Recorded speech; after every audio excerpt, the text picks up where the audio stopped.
Right ඉතින් සුබ දවසක් වේවා. එහෙනම් ජය වේවා. අදත් පිළිගන්නවා. දැන් මේ අපි මේ බයිසිකලයක ටැංකියක් ගැලෙවුවා. දැන් ඔයගොල්ලන්ට පේනවා ඇති මේකේ තියෙන රොඩු මේක මේ කාබුරේටරේ සෑහෙන රොඩු තිබ්බ නිසා අපි මේක ගැලෙව්වේ.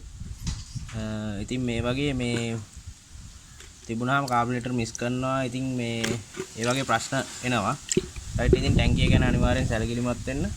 දැන් මේ ටැංකියේ මේ ඇතුළ නම් කිසි ප්‍රශ්නයක් නැහැ දැන් හරිද? නමුත් අර වගේ මේ රොඩු තිබ්බහම මේ ටැංකිය ඇතුළත් මේ මලකට කාලා දිරන්න වගේ බලනවා. රයිට් ඒ නිසා මේ බයිසිකල් වල ටැංකිය ගැන සැලකිලිමත් වෙන්න. දැන් මේකේ මේ අඩියේ තියෙනවා වතුරක් තියෙනවා.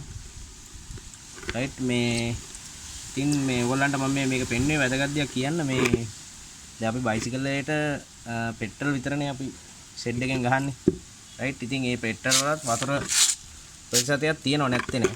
රයිට් ඒකයි මේ ටැංකි දිරන්නේ. ඉතින් මේකට මේ පොඩි විසඳුමක් තියෙනවා. ඕගොල්ලෝ දැන් සාමාන්‍යයෙන් රුපියල් 1000ක වගේ අපි දැන් තෙල් ගැහුවොත් එහෙම රුපියල් 10ක 15කවත් මේ 2T පොඩ්ඩක් දාන්න. නැත්තම් එන්ජින් ඔයිල් දානවා නම් වැඩිය හොඳයි. බොහොම පොඩි ඒ කියන්නේ සාමාන්‍යයෙන් අපි ෂෙඩ් එකෙන් රුපියල් 15ක 2T වගේ දැම්මට කමන්නේ මේ 1000ක තෙල් ගහලා.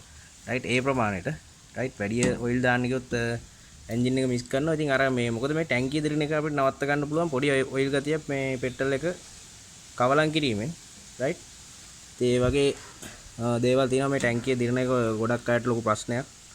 ඉතින් මේ බයිසිකලයක ටැංකිය ඉතින් ටක් ගාලා දිරනවා ඕනම බයිසිකලයක. මොකද එළියේ තියෙන්නේ මේ කට වටෙන් ගොඩක් අයගේ මෙතන මේ සීල් ඩැමේජ් වුණාම ඉතින් මේ වතුර යන්න ගන්නවා ඇතුළට. මේ ටැංකියේ කටේ මේ මූඩි කටේ සීල් එක. රයිට් මේ ඉතින් ඔන්න ඔබ සැලකිලිමත් වෙන්න අනිවාර්යයෙන්ම කාබුරේටරේ මිස් කරනවා නම් ටැංකියත් පොඩ්ඩක් බලන්න. රයිට් ඉතින් මේ වගේ වෙනකන් ඉන්න එපා. සාමාන්‍යයෙන් අවුරුදු 2කට සැරයක්වත් ටැංකිය සුද්ධ කරගන්න මේ වග බලා ගන්න පුළුවන් නම් ඉතින් මේ ප්‍රශ්න වලට මුහුණ දෙන්න වෙන්නේ නැහැ. රයිට් එහෙනම් සුබ දවසක්. ජය වේවා. බොහොම ස්තුතියි.